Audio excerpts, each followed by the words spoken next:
were slaves, I mean, not to really create a negative light on No, that's not things. negative. That's just the truth. I think we can learn from that. Yeah. And basically, when we were slaves, we had like the slaves that were outside of the house, which were called the field Negroes. Malcolm would say. Right. And then you had the house Negroes. And the house Negroes had the choice stuff, like the choice parts of the pig and the cow. And when the master would chop it up and throw away the no good parts, like the feet and the ears and the head, right, and the guts. See, we take those things and create meals, and that was our means of survival. Right. And nowadays it's like a delicacy. Even though pork, I don't think is any good for anybody. No, it wasn't good then. Right, it wasn't good then, but it was a means of survival for us. Right. And we took nothing and made something out of it. Today it's a delicacy. You know, I once heard a minister say they were talking about pork. He said, no, I don't recommend anybody eat pork. But he said that we at least smell it once a year to let us know where we come from as a people. Know that we've gone through. Right. You know, if you don't eat it, just smell it once a year. Yeah, that's real. And that take you back. That's We've true. always been a people to have to make something out of nothing. Exactly. And like you said, nobody showed you how to use no airbrush. True. You know? Right. True. Nobody took you into a school, a big Ivy League institution, said and taught you art and said, this is how you do it. No, you learn from the streets. That's right. Another thing, a lot of our people learn music the same way. Never took a lesson in nothing. That's exactly what I wanted to express is like airbrush. A lot of people ask, you know, where did you go to school or where did you train for this? And that's just like a lot of things in life. It's a God-given talent, you know. And, you know, I believe God gives us talents that we all express and take it for ourselves to be successful with it. You know what I mean?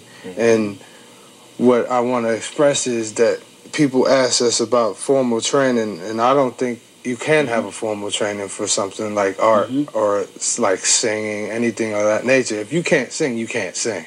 You know what I mean? All the singing lessons in the world is not going to change your voice. If you don't really have it. Right. Yeah, that's how I believe, you know. Right. So you believe it's something that comes from the inside? Inside, yeah. Right. It's a mind talent. Exactly. Because I think that the most thorough growth and development you can experience is within yourself. If you're learning to ride a bike, for example, I know your father's behind you or some adult supervisor's behind you pushing you or something, but you basically make that decision on your own to really like have the confidence to ride alone. Yes. You know, you're shaky at first, but then you make a decision, a conscious decision to just keep going and balance yourself. Even though they're back there, they let you go. You know, but still it's on you. I mean, you can easily topple over. You know, so that's basically the same thing that applies to this. And you know, like you was telling me about your learning process and how you got started. Sometimes I think we have to hurt sometimes before we heal. Yeah, exactly. And move on to another level. I mean, getting in a real press situation can really like get you going. Because, for example, like with us, when that thing burned down, now he was down here on his own before I came down to this area. And he kind of scouted it out for me. He and my mother and people, you know, in the family. And they were telling me to come on down. And, you know, now that the shop burnt down up there, I had time to really, you know, pursue other things. Yeah. Let's talk about your family and the way your family responds to your art and that type of thing. Because we haven't really talked about it. All right. Well, basically, right now I live with my mother and father. And that's for a reason. Basically, when I first came here, you know, the shop burnt down and I lost a lot of equipment. I mean, thousands and thousands of dollars worth of equipment. And I wasn't really, like, well-versed with this. I wasn't in tune. And I was just practicing, basically. And my practice was selling. The stuff I was practicing. Right. So that was a means of survival. And it's a good sign. Yeah, but as a child or as a youngster and a teen coming up, we never really were into working for people and Mickey D's and stuff like that. So we were always driven to do our own thing, whether it was our own business or whatever, you know, selling lemonade or whatever we could do. Music, anything. Right. So when I came down here, my mother, I didn't have anything.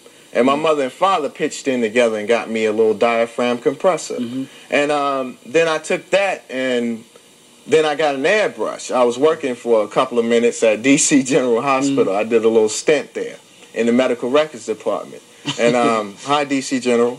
And so then after that, I built up enough money to get an airbrush and I started spraying. And practice apparently, you know, has built me to this point. Because from that point on, I was just airbrushing. So the people in the hospital saw some of the things that you were doing? Yeah, I was selling stuff to them. I mean, you know, I was constantly trying to get my name out there. So basically, it was a means of survival for me from day one.